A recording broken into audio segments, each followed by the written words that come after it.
사람 아담, 하나님의 기뻐하시는 뜻을 따라 살기를 원하고 또 그렇게 할 수 있는 능력도 있어요. 그런데 타락할 가능성도 있었다라고 이야기합니다. 사망, 다 같이 인간은 죄를 지어 타락한 탓에 구원을 가져다 줄 영적 선을 이룰 능력을 온전히 상실했다.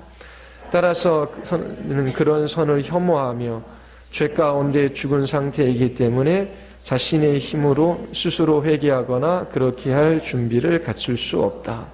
자, 자연인, 자, 신자가 아닌 사람은 어떤 상태에 있다고요?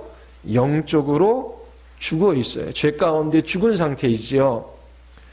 자, 이 죽어 있는 사람들은 영적인 선, 그러니까 이 선을 추구할 수가 없어요. 하나님의 의를 갈망할 수가 없어요. 오히려 선을 혐오하고 하나님의 의를 따라 살아가기를 싫어합니다. 그리고 선을 이룰 능력도 없는 것이지요.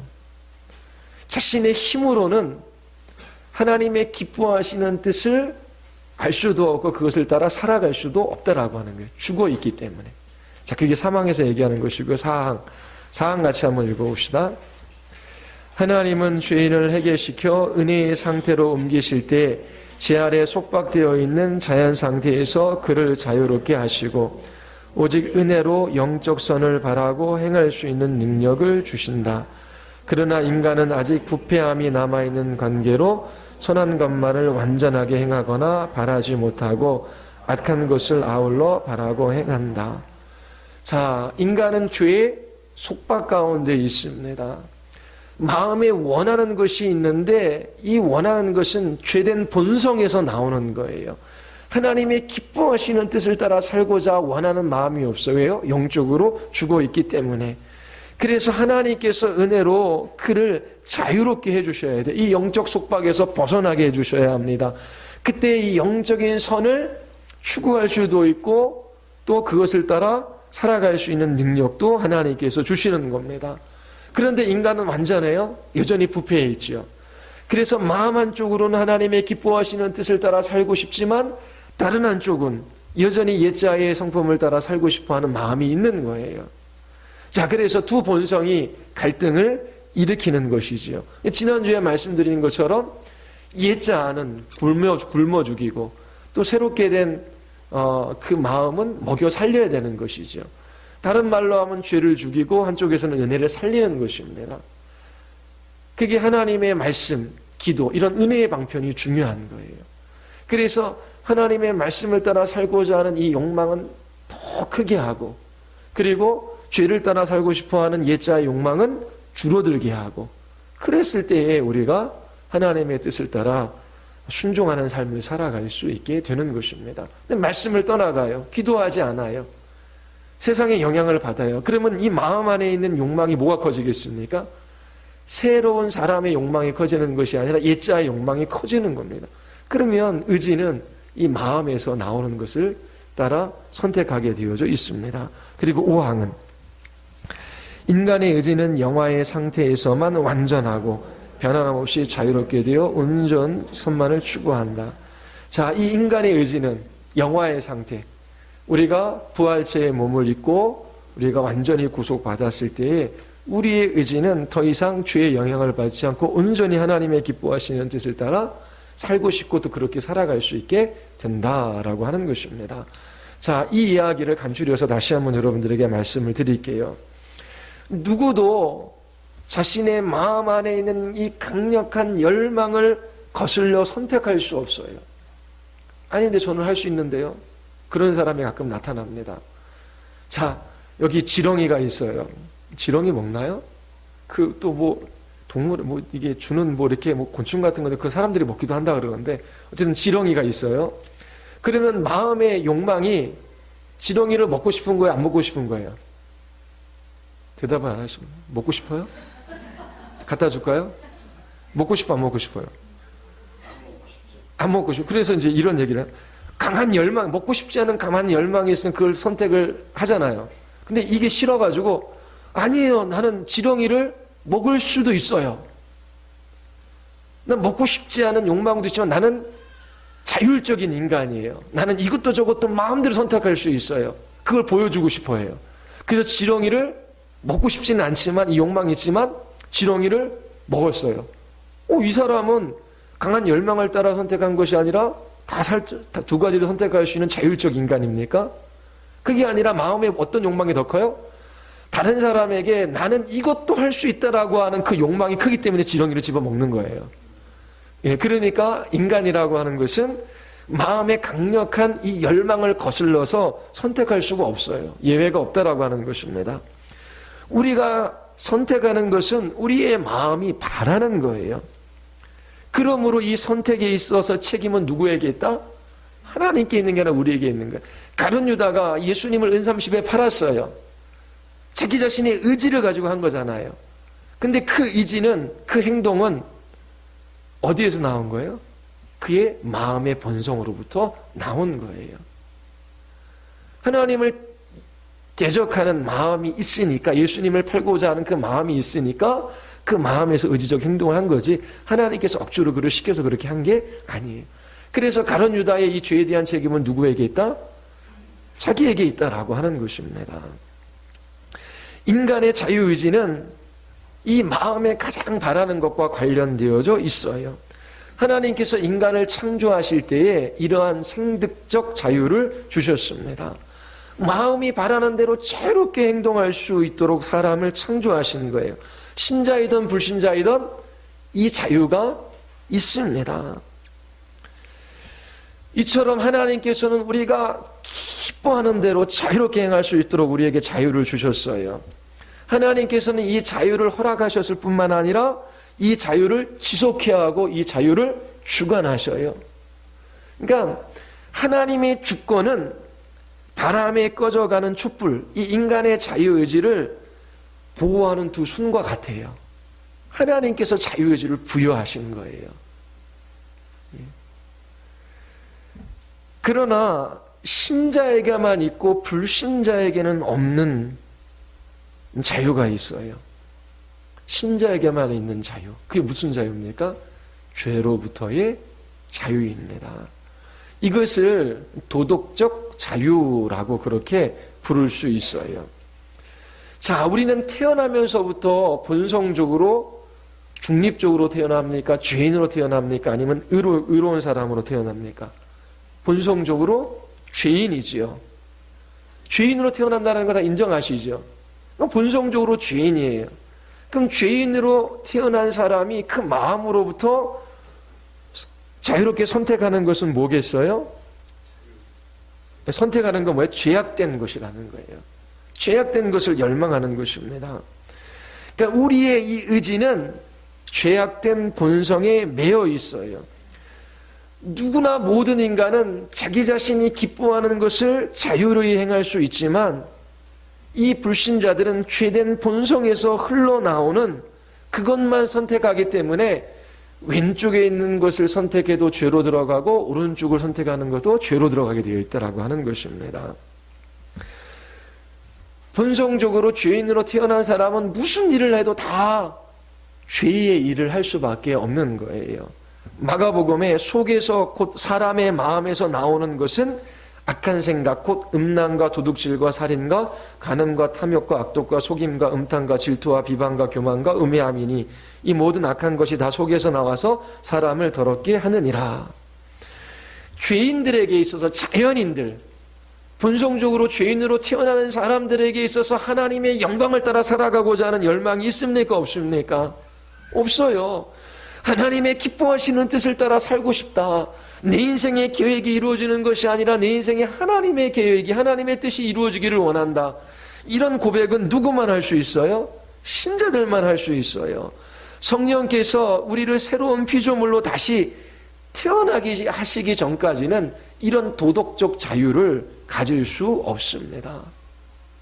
거듭나지 못하면 이런 도덕적 자유가 없어요. 하나님을 기쁘시게 드리는 삶을 살아갈 수가 없습니다. 피조물인 모든 인간은 생득적인 자유, 자신이 원하는 대로 무엇이든지 선택할 수 있는 이런 자유는 부여받았지만 죄인은 도덕적인 이 자유를 가지고 있지 못해요. 여러분들 나눠드린 여기에 보면은 에베소서 한번 보십시오. 에베소서 2장 1절, 각주 5번입니다. 각주 5번. 에베소서 2장 1절 먼저 읽어볼까요? 다 같이 시작. 너희를 살리셨도다. 그 다음에 에베소서 2장 5절도 한번 읽어보겠습니다. 다 같이 시작.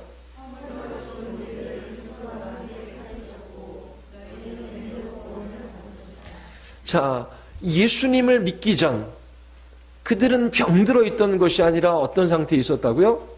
죽었어요. 죽어 있는 것입니다.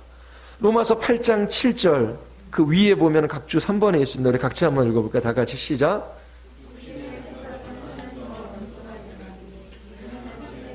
굴복하지 아니할 뿐만 아니라 할 수도 없습니다. 자, 이 죽어 있는 사람, 육신에 속해 있는 사람은 하나님을 기쁘게 해드릴 수가 없어요. 왜냐하면 그는 하나님을 대적하고 있기 때문입니다. 하나님이 그를 회개하지 못하도록 막고 계신 것이 아니라 본성적으로 하나님과 원수된 상태에 그 사람이 놓여져 있는 거예요. 그래서 적극적으로 하나님 없는 삶들을 살아가는 것입니다. 로마서 3장 10절과 12절 우리 각주 4번 한번 읽어보겠습니다. 4번 다 같이 시작.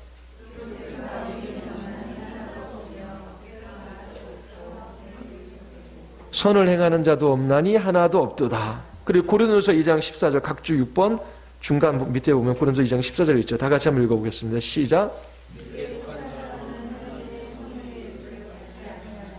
이는 그것들이 그에게는 어리석게 보임이요 또 그는 그것들을 알 수도 없나니 그러한 일은 영적으로 분별되기 때문이라. 자, 기록된 바 의인은 없음이 하나도 없어요.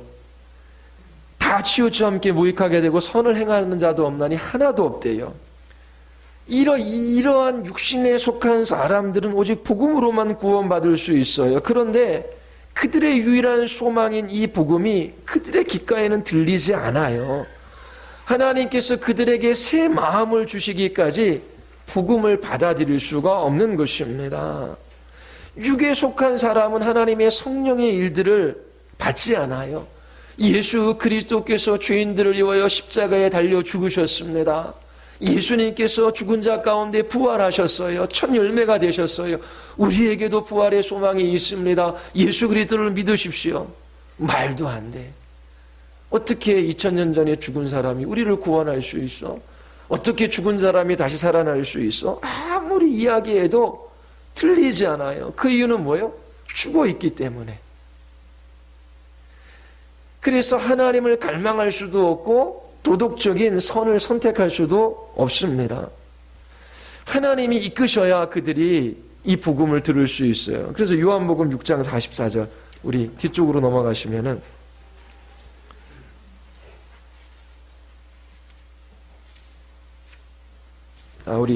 우리 각주 6번입니다. 6번의 첫 번째 요 앞쪽에 보면 요한복음 6장 44절 같이 한번 읽겠습니다. 다 같이 시작.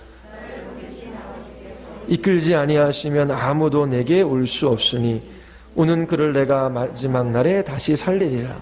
자, 아버지께서 이끌지 않으면 아무도 그리스도로 나올 수 없어요. 그들이 이 복음을 들을 수가 없는 것입니다. 예수님을 영접할 수가 없어요. 또 6장 65절 같이 한번 읽어보겠습니다. 다 같이 시작.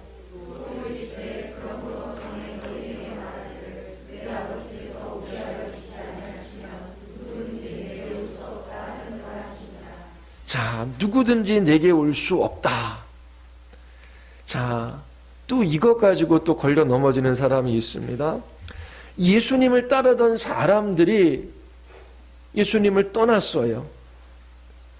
왜 떠났습니까? 예수님께서 붙들지 않았기 때문에, 하나님께서 그들을 예수님께로 보내주지 않았기 때문에. 그들이 떠난 이유는 누구에게 있어요? 하나님께 있어요? 그들이 안 믿는 이유는 누구에게 있어요? 하나님이 구원해 주지 않았기 때문에. 보통 그렇게 생각하는 사람들이 많아요. 그런데 예수님을 따르던 사람, 열렬히 예수님을 따르던 사람들이 예수님을 떠나갔어요. 그 이유는 그들이 원했기 때문입니다. 하나님께서 그들을 그리스도에게로 이끌지 않으셨지요. 그러나 그들이 그리스도께로 나아갈 수 없는 무능은 외부에서 비롯된 제약이라기보다도 그들 마음속에 있는 죄악을 드러내는 것입니다. 그들의 마음속에 있는 죄악을 드러내는, 그래서 예수님을 떠난 거예요. 그리스도를 따르고 싶지 않았기 때문에 그렇게 한 것입니다. 떡으로 오신 예수님보다 떡을 주시는 예수님을 원했던 거예요. 그래서 내 살을 먹고 내 피를 마셔야 영생을 얻을 수 있다라고 하는 말이 안 들리고 십자가에 못 박혀 가신다 그러니까 수많은 사람들이 예수님을 떠나갔던 것입니다. 생명의 떡이신 예수님보다 떡을 주시는 예수님을 더 원했기 때문에 더 이상 예수님께 떡을 주시지 않자 예수님을 따를 필요가 없었던 것이지요. 이처럼 그들이 그리스도께로 나아갈 수 없는 무능은 외부에서 비롯된 제약이 아니라 그들의 마음속에 있는 그 죄악을 드러내는 것이었어요. 그들이 따르고 싶지 않았기 때문에 그렇게 한 것입니다. 자신이 기뻐하는 것을 선택한 것뿐이에요. 자, 그래서 그들은 그들의 선택에 대한, 불순종에 대한 책임을 그들이 져야 됩니다. 근데 하나님께서 죄의 종이었던 사람들을 의의 종으로 바꾸어 주셔요. 구원의 은혜를 베풀어 주시지요. 로마서 6장 18절 22절. 자, 각주 8번에 있습니다. 한번 읽어보겠습니다. 6장 18절 22절 같이 한번 읽어보겠습니다. 다시 시작. 죄로부터 해방되어 의에게 종이 되었느니라. 그러나 이제는 너희가 죄로부터 해방되고 하나님께 종이 되어 거룩함에 이르는 열매를 맺었으니 그 마지막은 영생이라. 종인데 두 종이 있어요. 어떤 종이에요? 죄의 종이 있고 의의 종이 있습니다. 죄의 종은 자신이 원하는 바를 행할 수 있는 생득적 자유, 그것이 있어요. 그러나 마음이 죄로 물들어 있기 때문에 의를 갈망하지 않습니다. 이 의를 갈망하는 도덕적 자유가 없어요. 의를 행할 자유가 없는 것입니다. 죄악된 그 마음은 의를 사랑하지 않기 때문이에요. 하나님이 이 죄악된 마음의 굴레를 벗겨주셔서 의에 주셔야지만 의의 종이 될 수가 있어요. 그때야 비로소 새로운 마음으로 기꺼이 그리스도를 따르게 됩니다. 자, 필립보서 2장 13절 각주 8번 한번 읽어보겠습니다. 다 같이 시작. 행하시는 이는 하나님이시니 자기의 기쁘신 뜻을 위하여 너희에게 소원을 두고 행하게 하시나니. 자, 하나님이 우리 안에 행하시는 뜻, 하나님의 기뻐하시는 뜻을 어떻게 위하여 우리에게 소원을 두고 행하게 하셔요.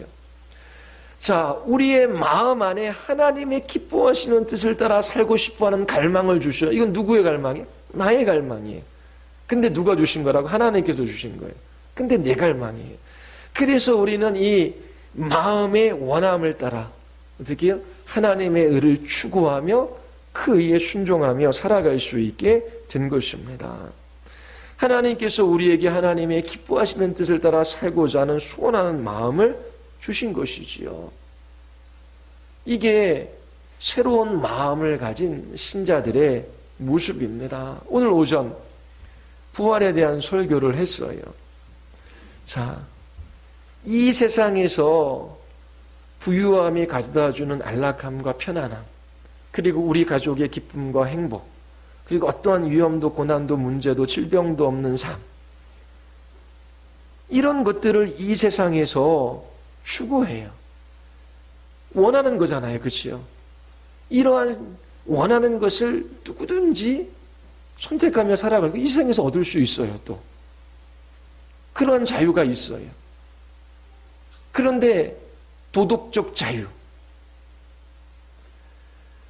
하나님께서 우리의 마음을 변화시켜 주셔서 사도 바울처럼, 사도 바울의 사람은 너무나 급진적이고 어떻게 보면 과격하고 어떻게 그런 삶을 흉내낼 수가 있겠습니까?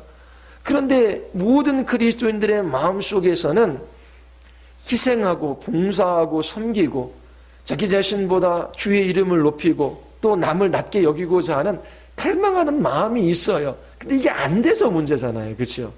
예. 근데 그런 소원하는 마음을 하나님께서 주셨어요. 근데 그 마음을 주셨을 뿐만 아니라 어떻게 해요? 하나님의 계시의 말씀을 우리에게 비추어 주시는 것입니다.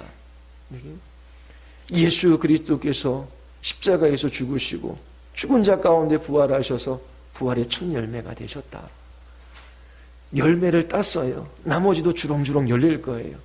우리도 부활할 것에 대한 소망이 있어요. 그리고 이 세상이 전부가 아니에요. 우리가 희생하고 잃어버리고 때로 누리지 못한다라고 할지라도 하나님과 이웃을 사랑하며 살아가는 그 삶에 있어서 하나님께서 보상해 주실 것을 약속해 주셨어요. 그 부활의 아침에 누리게 될 그 영원한 기쁨은 이 세상에서 위험과 때로 상실과 희생과 섬김을 통해서 그렇게 때로는 고통스럽고 고난의 삶을 살았지만 그 모든 것들을 능가하는 그런 하늘의 기쁨으로 하나님께서 우리를 위로해 주시는 것이지요. 우리는 이 땅에 살아갑니다. 사골세 사는 사람들이 전세 살고 전세 사는 사람들이 집을 사요. 그래서 뭐 25평 아파트 18평 25평 사고 뭐 30몇 평 더 크면 뭐 40평 50평짜리 아파트도 살 수 있어요. 그런데 사람들의 가치가 거기로만 흘러가요. 하나님께서 기뻐하시는 일이라면 원하시는 일이라면 언제든지 이 물질을 흩을 수 있는 마음의 태도가 있어야 돼요. 그리고 자녀들을 양육할 때도 돈 있으면 학원 보낼 수 있죠. 요즘에 아이들 잘하는 거 보니까 뭐 애 둘 키우려면 뭐 학원비 100만 원은 그냥 나가겠더라고요. 그 셋, 넷 되고 우리 어떻게 셋 되는 가정들 어떻게 자녀 양육할래요? 그렇죠? 그 우리 둘째도 학원도 한 번도 안 보내봤는데 근데 공부를 안 해요. 근데 시키면 뭐 그래도 할 것 같기는 한데 지금 보내야 되나 말아야 되나 지금 하기 싫다면 시키지 말고 어디 뭐 공고를 가도 괜찮고 뭐 기술을 배워도 괜찮고 다 괜찮은데 근데 어쨌든 부모의 입장에서는 좀 투자해서 공부를 어떻게든 시켜가지고 해서 되는 게 아니거든요. 근데 그렇죠? 그렇게 해서 되는 게 아니에요. 물론 기회는 줘야 돼요. 되는 게 아니에요. 근데 모든 부모들이 만나면 학원 보내고 뭐 지금 어린이는 초등학교 나 학원 안 보냈으면 좋겠는데 뭐 하고 싶다면 뭐 피아노 악기도 뭐 할 수도 있겠지만 다 또 악기 할 수 있는 것도 아니더라고요. 예? 그래서 좀 책 읽는 것도 또 읽는 사람이 따로 있더라. 그러니까 좀 책도 읽히고 또 부모가 말씀도 가르치고 또 함께하는 시간도 많이 가지면 좋은데 또 그게 또 어렵잖아요. 근데 어쨌든 길이 있으니까 그 길들을 가야 돼. 근데 애들을 뭐 학원 보내고 뭐 밤늦게 오고 그러면서 중고등학교 때 그렇게 공부하고 대학 가고 결국 남남되는 거거든요. 그 자녀들이 뭐 부모를 경외하고 뭐 공경하고 그런 거 있습니까? 그런 거 없어요. 결국은 그 없는 것도 없는 거예요. 근데 자녀들 양육하느냐고 돈 벌어서 거기다 쏟아붓고 또 안정적인 또 생활 때문에 집 마련하고 또 노후에 연금이라도 버놓고 그러면서 인생 다 가는 것입니다. 직장 생활할 때는 또 직장에 매이잖아요. 요즘 직장이 또 사람들 가만히 내버려 둡니까? 8시, 10시까지 하고 뭐 주일에도 나오라 그러고 너무 힘들게 살아가요. 그러니까 어쨌든 이 현실과 이 하나님의 말씀 이것들을 접합시키려고 막 애써야 돼요. 그리고 이게 접목이 안 될 때는 현실을 버려야 되는 거예요. 이 진리를 택해야 되고. 그렇다고 해서 제가 어떤 형제도 미국에서 그 뭐 MBA도 하고 해서 뭐 대기업에 다녔는데 뭐 삼성 다니다가는 여기 팀장이 좀 부조리해. 그러다가 뭐 SK 갔다가 여기도 좀 시스템이 그러다 LG 갔다가 대기업 3군데 돌다가 중소기업 가가지고 그러더니만 또 그 기업도 없어져가지고 자기 자신 잘난 맛에 살아가는 거예요. 그러면 거기에서 씨름을 해야 되거든요. 이 부조리한 가운데 내가 어떻게, 그러니까 난 싫어. 하나님 말씀 안 맞아. 나중에 얘기 들어보니까 대기업 다닐 때 다 그러면서 단란주점 다니고 뭐 다 하면서 놀 건 다 놀고 그러면 교사하고 그랬더라고요. 그 나중에 회개하더라고요. 예? 근데 그게 아니라 하나님의 말씀을 붙들고 나를 여기에 보내신 목적이 뭔지 실험하고 그러면서 거기서 진리의 말씀을 붙들고 거기서 섬기고 사랑하고 하나님의 자녀로 살아가야 되는 거거든요. 근데 요즘에 그런 신자를 어디에서 봅니까? 그 뭐 교회만 나오면 신자입니까? 오늘도 말씀드린 것처럼 머리로 아는 것이 아는 게 아니라 성령께서 그 말씀을 경험하게 하시면 삶의 열매로 나타나는 거예요. 경험하게 하신 말씀은 아는 말씀이 아니에요. 그러면 부활에 대한 소망이 있다. 이 세상이 전부이면 우리처럼 불쌍한 사람들이 어디 있어요? 남들이 한 대 때려도 보복하는 게 아니라 때렸어. 그래 나는 용서해 줄게. 너 하나님 믿어. 그리고 끝낼 수밖에 없는데요. 같이 치고받고 싶은 마음이 안 드는 거예요. 그래서 잃기도 하고 용서하고 때로 참기도 하면서 그 길들을 걸어가는 건데, 그러면서 물질이나 시간이나 그리고 뭐 가족이나 하나님 주신 모든 삶의 기회를 이 주님의 나라의 진전과 주의 영광을 위하여 살아가도록 이 부름을 받은 거예요. 근데 이걸 어떻게 살아가요? 살아갈 용기와 힘. 결국 새 마음을 주셔서 그렇게 살고 싶은데 그게 안 되는 거예요. 현실이 너무 벽이 크다라는 거예요. 뭐 지금의 현실만 벽이 컸겠습니까? 예전에 종교개혁자들과 그 이후에 모든 개신교들, 그리고 지금 북한에서 신앙생활하고 있는 그 모든 지하의 그 신자들, 지하교회 신자들, 그들 또한 치열한 싸움들을 싸우는, 각자의 삶의 상황은 다르지만, 이집트의 뭐 곱투교라 그러나요? 예? 그 그리스도 동방 종교에 가까운 그런 게 있는데, 뭐 테러 당하고, 그리고 이집트 사회에서는 살아남았죠. 대다수가 이슬람인데도 불구하고. 어디에서나 신앙을 지키며 살아가는 것은 쉬운 게 아닙니다. 근데 어떻게 해요? 이처럼 성령께서 이 계시의 말씀을 우리에게 비추어 주시니까요, 여기에 용기가 있고 자유가 있고 힘이 있는 것입니다. 이 땅에서의 완성은 없어요. 근데 우리 안에 이 진리의 말씀이 이 욕망을 더 크게 하는 거예요. 새 마음의 욕망. 그리고 그렇게 살아갈 수 있도록 우리를 이끌어가고 순종하고, 그러면서 하나님 앞에 치열하게 이 싸움의 길들을 걸어갑니다. 주님이 주시는 위로도 있고요, 기쁨도 있고요, 행복도 있어요. 날마다 우리는 선택의 기로에 섭니다. 옛자를 따라 살아갈 것인지, 아니면 하나님께 주신 그 새 마음을 따라 하나님의 기뻐하시는 뜻을 살아갈 것인지, 큰일이 아니라 아주 작은 것에서부터 자기를 죽이십시오. 자기를 부인하십시오. 그리고 어떻게 해서든지 이 일을 통하여 그리스도가 높아지기를 갈망하십시오. 그러면서 때로 희생하고 양보하고 섬기고, 그러면서 하나님 앞에 함께 이 진리의 길들을 걸어갈 수 있어야 하는 것입니다. 하나님께서 우리에게 생득적인 자유, 여기에 도덕적인 자유를 부여해 주셨어요. 그래서 우리는 하나님의 기뻐하시는 뜻을 따라 살아갈 수 있습니다. 또 그렇게 살아갈 수 있도록 성령을 보내어 주시고, 또 진리의 말씀을 보내어 주셔서 주님 오실 날까지 이 길을 걸어갈 수 있게 하신 것입니다. 한 주간도 여러분들이 하나님께서 보여주신 그 진리의 말씀을 붙들고 그렇게 하나님 앞에 기도하며 그리스도인의 삶을 살아갈 수 있게 되기를 바랍니다. 기도하시겠습니다. 하나님, 참된 행복의 길이 무엇인지를 우리에게 보여주셨습니다. 하나님, 우리에게 새 마음을 허락하여 주시고 또 진리의 말씀으로 우리에게 용기와 힘과 자유를 주셔서 저희들이 능히 주님의 뜻에 순종하며 이 길들을 걸어가게 하여 주시옵소서. 지혜와 총명과 또 하나님을 아는 지식을 주셔서 바르게 사랑하게 하시고, 또 함께 저희들이 주님의 나라를 위하여 이 길들을 걸어가게 하여 주시옵소서. 우리 같이 한번 우리 들은 말씀을 기억하며 우리 기도하시겠습니다.